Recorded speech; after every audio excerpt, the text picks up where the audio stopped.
सासू माँ की 13वीं में आए सभी मेहमान खाना खाकर एक एक करके विदा हो चुके थे। शाम होने को थी। सारा घर सासू माँ के बगैर बहुत खाली लग रहा था। मेरे पति शायद किसी जरूरी काम से बाहर गए थे। बेटा अगले महीने होने वाले इम्तिहान की तैयारी कर रहा था। मैं सासू माँ के कमरे में आकर थोड़ा सुस्ताने के लिए उनके पलंग पर बैठी ही थी कि जमुनिया की आवाज सुनाई दी। मेम साहब, मैं आऊं? मैंने पलट कर देखा तो वो कमरे की चौखट के सहारे खड़ी थी। थकी थकी सी जमुनिया आज कुछ ज्यादा ही बूढ़ी लग रही थी। मेरे हिसाब से 45 की उम्र से ज्यादा नहीं है। वह फिर से बोली, मैम साहब, और कोई काम बाकी तो नहीं रह गया? अच्छी तरह सोच लो। नहीं जमुनिया, अब जितना काम बाकी है वो लक्ष्मी कर लेगी। वैसे भी तुमने पिछले 10-12 दिनों से मेहमानों की देखभाल में बहुत मेहनत की है। अब घर जाकर आराम करो। तुमने खाना तो खा लिया था ना ठीक से? मुझे तो कुछ देखने का मौका ही नहीं मिला। एक तरफ 13वीं, दूसरी तरफ मेहमानों का आना जाना, ऊपर से भंडार संभालना। लोग सिर्फ इकलौती बहू के सुख को देखते हैं, उसके और जिम्मेदारियों को नहीं। जमुनिया जाने के बजाय मेरी सासू माँ के पलंग से टिककर वहीं जमीन पर बैठ गई जहाँ मैं उसे पिछले 19 साल से बैठती देखती आ रही हूँ। उस दिन भी वह वहीं बैठी थी जब मैं नई नवेली दुल्हन के रूप में पहली बार इस कमरे में दाखिल हुई थी। मेरी नजर घूम घूम कर जमुनिया की खूबसूरती और जवानी पर ठहर रही थी। आज भी उसके कपड़ों में कोई खास बदलाव नहीं आया। सिर के अधपके बाल और चेहरे की झुर्रियां उसके गुजरे वक्त की दास्तान सुनाती हैं। मैंने सासू माँ के मुंह से सुना था वह झारखंड के किसी गरीब गांव से ब्याह करवा कर शहर आई थी। उसके माँ बाप ने 13 साल की उम्र में जिस अधेड़ उम्र के आदमी के साथ ब्याही थी वह शहर में मजदूर था। उसके गांव में भी बेटे बहू पहले से मौजूद थे जो जमुनिया से उम्र में बड़े भी थे। वह पूरे घर की नौकरानी बना दी गई थी। जब उससे न सहा गया तो एक दिन जिद करके अपने पति के साथ शहर चली आई। लेकिन गरीब की बेटी तो आसमान से गिरी और खजूर पर अटकी। मुंबई शहर की बस्ती के छोटे से कमरे में एक सौतन अपने 4 बच्चों के साथ पहले से मौजूद थी। शुरू हुआ लड़ाई झगड़े का नया सिलसिला।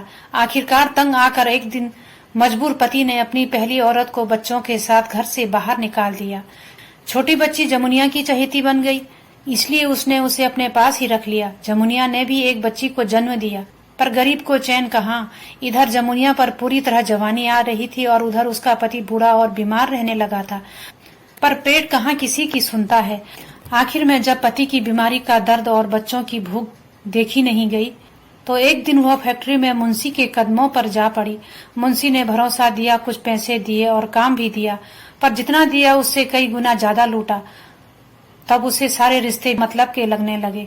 जो चंद रुपये मिलते थे वे पति की दवा दारू और बच्चों की भूख मिटाने में ही खर्च हो जाते। एक तो पेट की भूख, ऊपर से बार बार पेट गिरवाना। जब जमुनिया मुंशी के लिए बोझ बन गई तो छटनी हो गई। फिर वही भूख, वही तड़प। ऐसे में एक दिन जिसका हाथ थाम कर वह शहर आई थी वही चल बसा। आगे की जिंदगी मुश्किलों भरी लग रही थी कि इलाके का गुंडा छज्जन ने उसके बच्चों के सिर पर हाथ रखा और उसकी मांग में सिंदूर भर दिया। उस बस्ती में ऐसी 3 और औरतें थी जिनकी मांग में छज्जन का सिंदूर भरा था। वह उन सभी औरतों को कमाने का रास्ता देता और सिंदूर के प्रति जिम्मेदारी निभाने में महीने में 100 रुपये भी देता। बदले में जब जिसके पास मन होता रात गुजारता। अब तक जमुनिया भी बस्ती के रिवाज की आदी हो चुकी थी। वह समझ गई थी कि भुखमरी की इस दुनिया में सारे रिश्ते मतलब के हैं। जो पेट की आग बुझा दे वही रिश्ते का है। इस 100 रुपए वाले पति ने उसे मंडी के पास थोड़ी जगह दिलवा दी थी जहां वह सब्जी बेचती। मेरी सासू माँ की उससे वही मुलाकात हुई थी जो कभी कभार सब्जी लेने जाती थी। फिर जब जोड़ों के दर्द से परेशान मेरी सासू माँ ने बाहर आना जाना बंद कर दिया, जमुनिया घर आकर सब्जी देकर जाने लगी।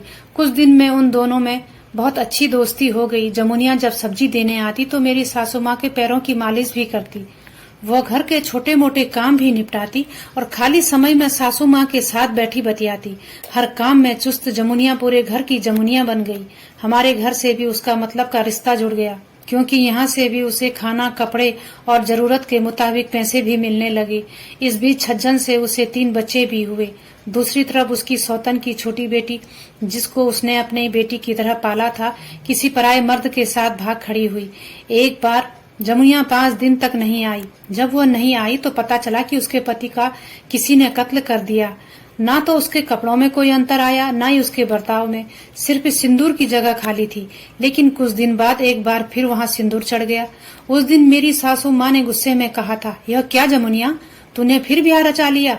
कम से कम 1 साल तक तो इंतजार किया होता।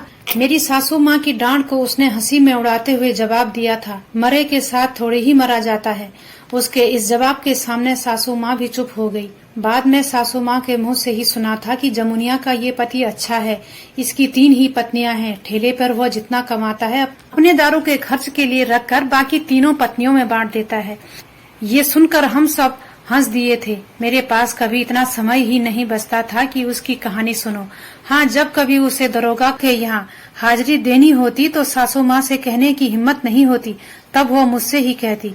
एक दिन मैंने उससे पूछा था कि वह दरोगा के पास क्यों जाती है। उसने कहा था, न जाऊं तो दरोगा मुझे सब्जी नहीं बेचने देगा। यह सुनकर मैं चुप रह गई। मेरे पास उसे इस जंजाल से निकालने का कोई उपाय नहीं था, तो उसे उसके बिना मतलब के रिश्तों के साथ छोड़ देना ही बेहतर था। अचानक उसकी हिचकियों से मेरा ध्यान टूटा। इधर मैं अपने ख्यालों में गुम थी, उधर वह जाने कब से रो रही थी। पिछले कई दिनों से लोग आ रहे थे, रो रहे थे, पर इतने पवित्र आंसू कम ही बहे होंगे। कौन कहता है कि उसका चरित्र साफ सुथरा नहीं है? अगर वह चरित्रहीन है तो वह बाप क्या था जो सिर्फ बच्चा पैदा करना जानता है, उन्हें पालना नहीं? वो आदमी क्या है जो बेटे बहू पत्नी के रहते हुए एक बच्ची को ब्याह कर शहर ले आता है? वह गुंडा क्या है जो सिर्फ 100 रुपये के बदले औरत के तन से खेलता है? वह दरोगा क्या है जो समाज की हिफाजत करने की तनख्वाह लेता है और औरत के जिस्म को भोगता है? इन सवालों के जवाब ढूंढते हुए मुझे कुछ थकान महसूस होने लगी। मैंने उससे कहा, रो मत, एक दिन तो सभी को जाना है। लक्ष्मी, जरा जमुनिया के बच्चों के लिए खाना पैक कर देना, थोड़ा ज्यादा देना मैम साहब।